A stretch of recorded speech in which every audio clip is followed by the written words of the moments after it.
Welcome to Real Clear Investigations Miller Report. I'm Maggie Miller. This week, Chairman Schmitt led his first hearing in the Senate Judiciary Subcommittee on the Constitution, examining the role of non-governmental organizations, NGOs, in the censorship of Americans, despite receiving billions in federal taxpayer dollars and subsidies.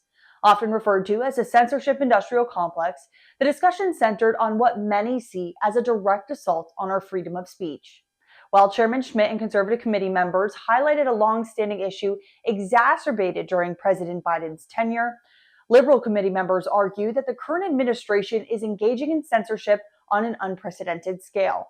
Notably, both sides agreed that free speech is under attack. The key debate remains over who is responsible and what will be done moving forward. I've sat down with two of the journalists that were brought forward to deliver remarks at this subcommittee meeting: Mollie Hemingway, the editor-in-chief of the Federalist, and Ben Weingarten, an investigative journalist with RealClearInvestigations, where he has written extensively on the censorship industrial complex. So you were brought before the Senate committee to speak as a victim, making the case that censorship industrial complex has tangibly hurt your business and your ability to share your work. One of the ways is through advertising starvation, where because of blacklists that you've been placed on, you aren't given money. When did you first notice this sort of censorship, and how has it affected your abilities as a journalist? I think we first noticed that there was a censorship complex maybe around 2016 or shortly thereafter. That was the year when President Trump kind of surprised everybody by winning. Everyone said that there was no way he could win. And a lot of people came up with a conspiracy theory that Donald Trump had stolen the election by colluding with Russia. And so they wanted to shut down social media or greatly monitor social media or just look at how they could downplay certain stories or amplify others, cut off traffic to some stories, increase traffic to others. And so we started seeing it around then, but it really ramped up, I would say, in 2020, which was a combination of things. There was the COVID pandemic, where if you disagreed with what some federal agencies said about the proper response to the pandemic, you were ruthlessly censored. And then also there were the BLM riots and protests, where if you disagreed with that, we started seeing some major action taken against us at that time.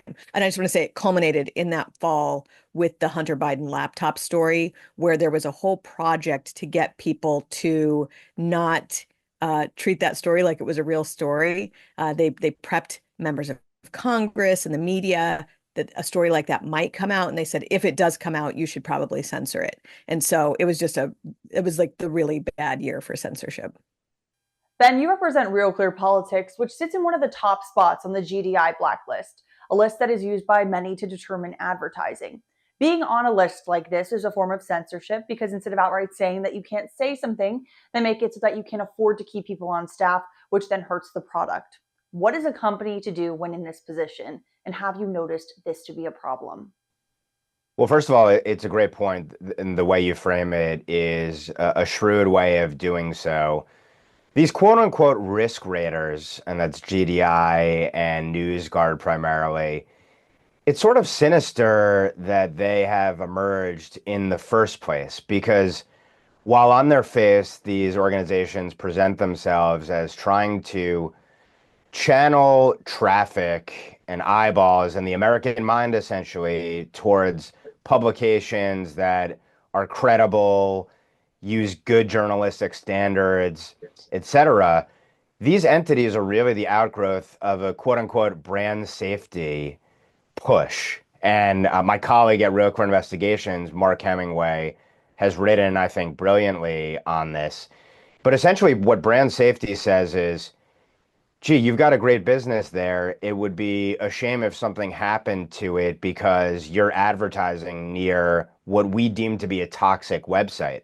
And if you advertise near what we deem to be a toxic website on social media or otherwise, the consequence is that progressive boycott groups, activist groups, agitators are going to try and destroy your business. So looking at it from 30,000 feet, it's hard to know if GDI and NewsGuard would exist were it not for the fact that there were progressive pressure campaigns under the guise of brand safety to try and potentially destroy companies who would dare to advertise near news outlets and opinion propagators that our political elites don't like.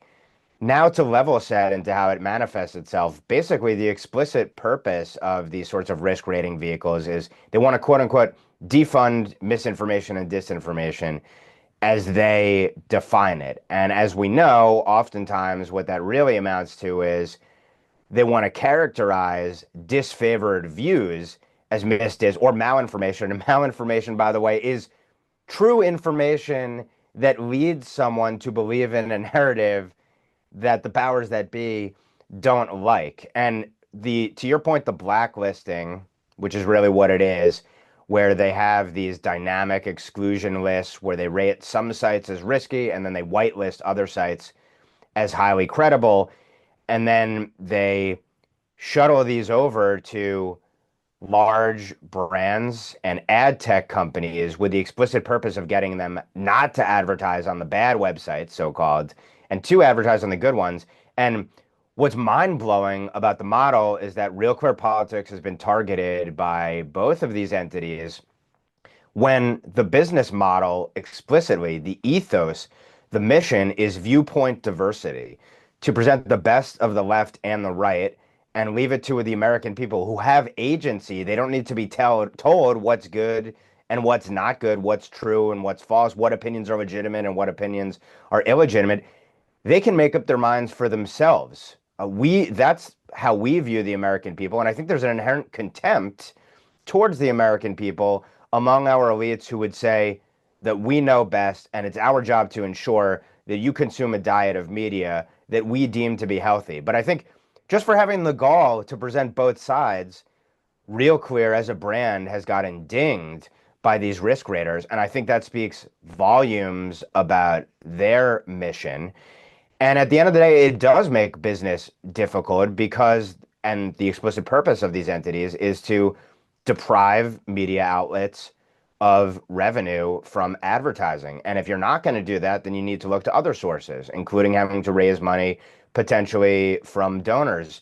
And it leads you to basically have to focus on non-core competencies potentially if you're in management in an organization, and to have to divert precious resources towards the fundraising that you wouldn't have had to do before. And the most nefarious part of this, and what I talked about in part in my written and spoken testimony, is the fact that taxpayer dollars have gone to these organizations, and that simply should not be the case. We could have a great debate about whether risk rating entities, so-called, should exist anyway in the marketplace, whether it's good for our body politic, whether it's good for the marketplace of ideas. And we can have a First Amendment conversation beyond. But the first thing is, and my view is, not a single penny of taxpayer dollars should go towards silencing ourselves or towards funding organizations that would silence entire outlets merely for deigning to think different or present both sides. And so, have you noticed a change since the election or since the inauguration of President Trump the second time around, or does the market attitude remain unchanged? Well, neither. I mean, there's a little bit of a change, but it's still a problem. So you started to see these big media oligarchs, these tech oligarchs say, oh, maybe we went too far when we censored everybody on the right and helped out the left. So we'll tamp it down just a little bit, which does not in any way mean A, that they are, or B, that it's anywhere near sufficient to correct what was done. I mean, Facebook throttled traffic for right of center publications for years. And they said, okay, so we'll give $1 million to Donald Trump's inauguration. Well, that doesn't really matter to publications. And it's also not that, it's not that impressive. And the censorship still goes on. And also it could easily come back. So something needs to be done to protect speech, and so that it's not at the whims of these, tech bros, whether or not we get to have free speech.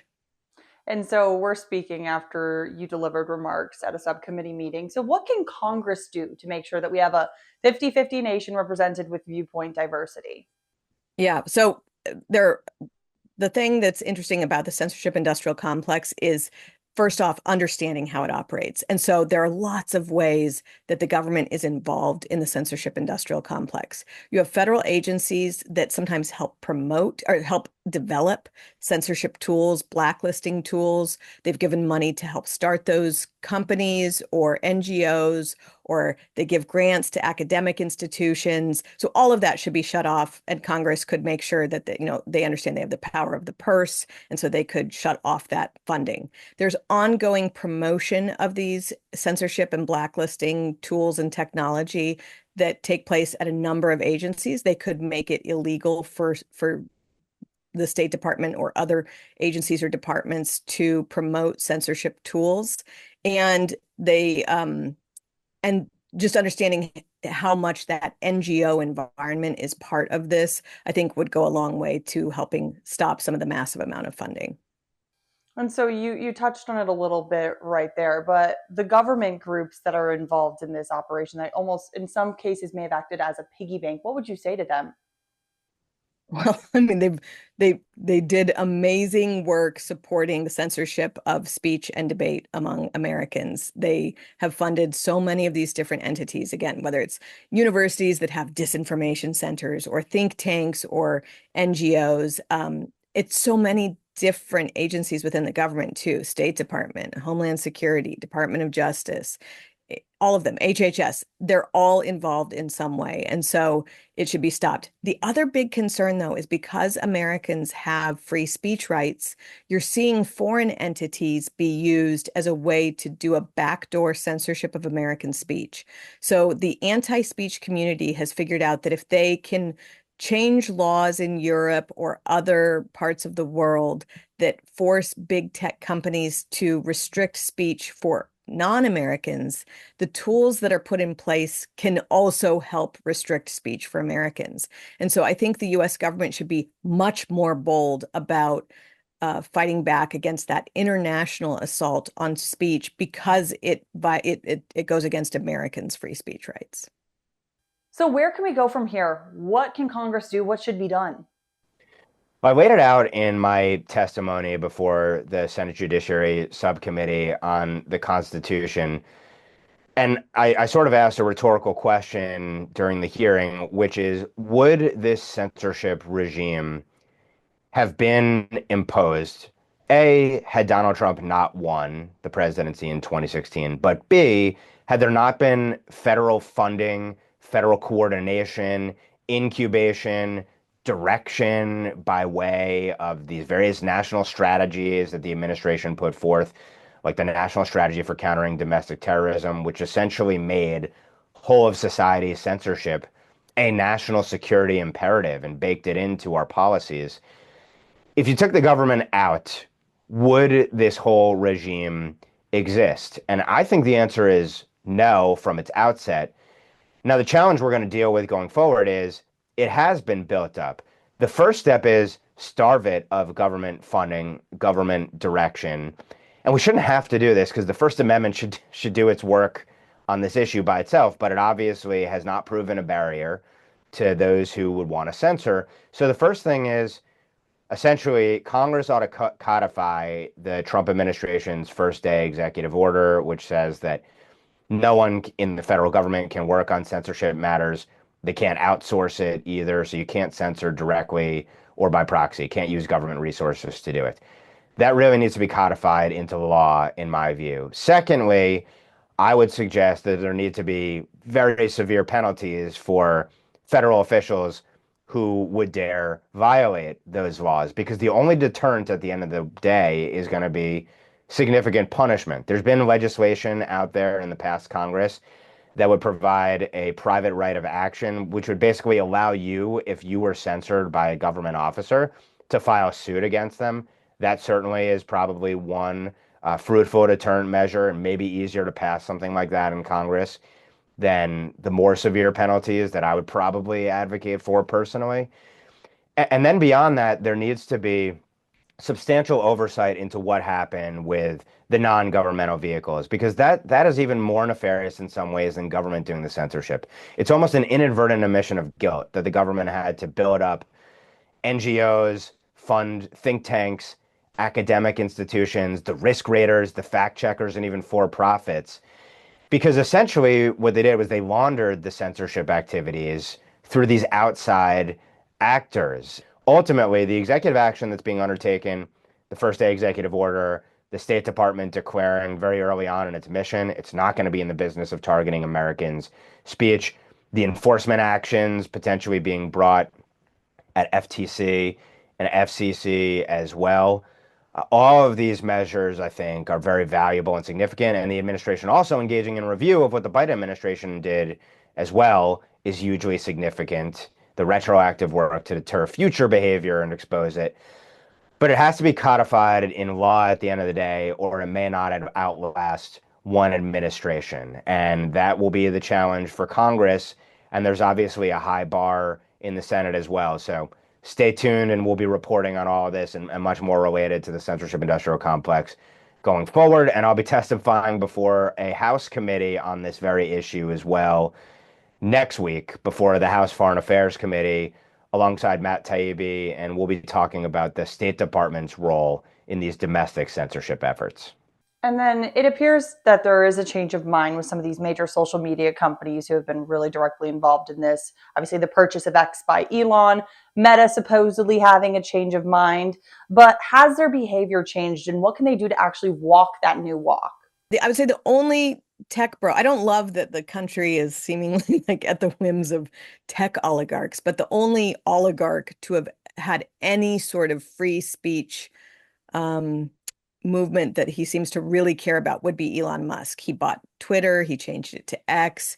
The speech restrictions have declined quite a bit on X.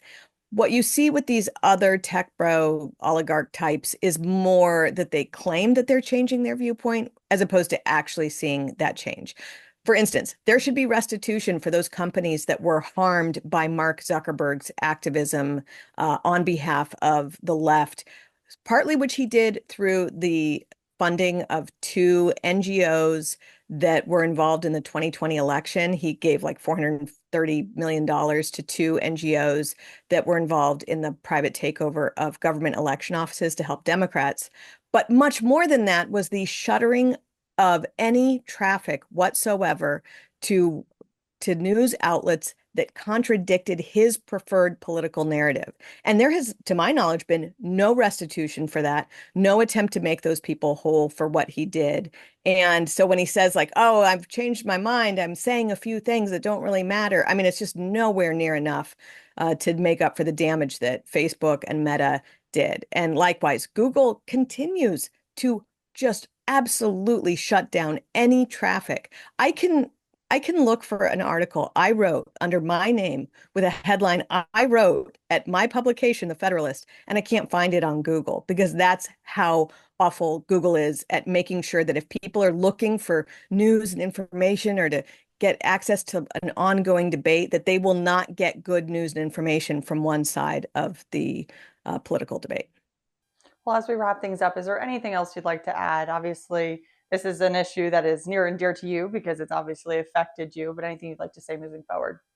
Just that this attack on Americans' speech rights is the worst we've ever had in our country's history. And it's something that Americans really should know more about. It's an attack on the publications and the reporters who are doing this work, but it's an attack on Americans because if we don't have good news and information, we can't make good decisions. And so it's something that Americans should care much more about than we've seen in past years.